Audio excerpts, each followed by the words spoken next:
Le Panari.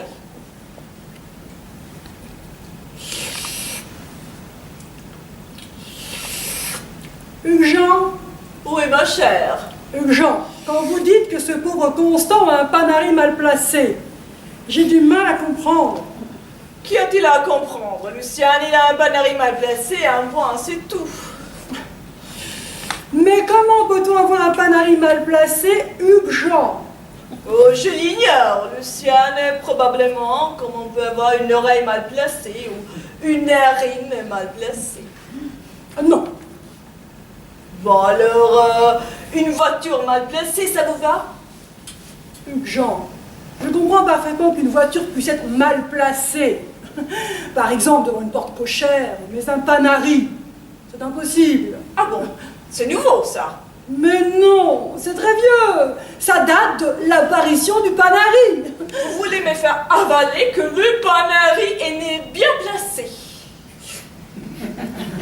D'une certaine façon, oui. Ah, ça, c'est la meilleure, hein? Jean, je vous en prie, contrôlez-vous.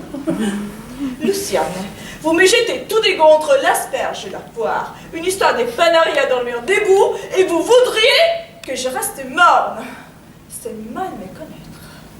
Hugues-Jean, le Panari est-il oui ou non toujours placé sur le doigt près de l'ongle, oui ou non? Ça m'est égal.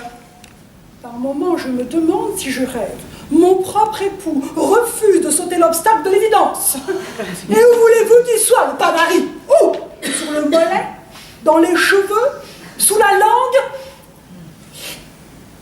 Luciane, si vous continuez à m'emmerder avec votre Panari, je vous préviens, je vous plante là, et je vais prendre une cuite avec Viradieu Montrécourt. Qui vous racontera pour la 1000e fois comment il a perdu un testicule en Indochine? Ça, vous ne vous en lassez pas. Et non, parce que ce testicule, lui, était mal placé. Et c'est quand même plus humain que votre Panari qui ne laisse soi-disant jamais. Ah tiens, le testicule du capitaine Viradieu Montrécourt était mal placé. C'est nouveau, ça. Ben non, Luciane, ce n'est pas nouveau. Ça datait de la naissance de Viradieu Montrécourt.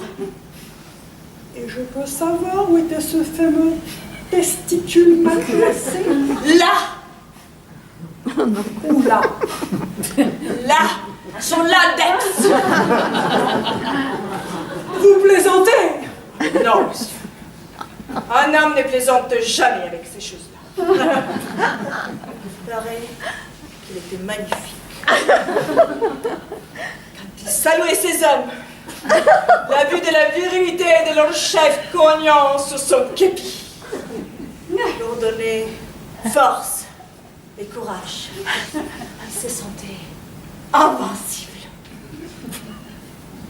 C'était un Panari. Ah non! Ah là, Luciane, je ne vous permets pas. Ah non, Jean.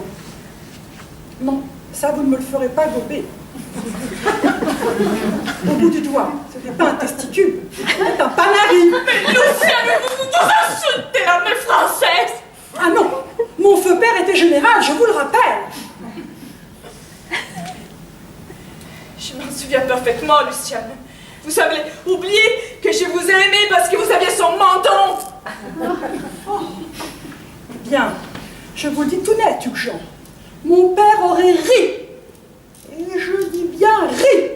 Et vous savez combien il avait du mal à rire avec ce sabre qui lui avait traversé la mâchoire. Mais je suis persuadée qu'il aurait ri si l'un de ses officiers avait prétendu avoir une couille au bout du doigt. Trop d'estime pour votre père, Luciane. Vous comprendrez, j'en suis sûre que je ne peux pas continuer à me nourrir pendant que l'on salit sa mémoire. Ah, vous battez en retraite, Hugues-Jean, comme toujours, dès que vous sentez la bataille perdue. Je vous souhaite un agréable dessert, ma chère amie. J'ai honte de vous avoir épousé, Hugues-Jean, honte. Vous êtes un lâche, un lâche.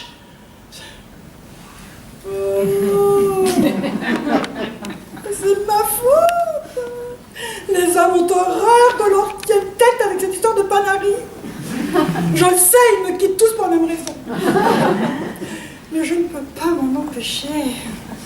J'adore parler des Panaris. Et je n'y peux rien.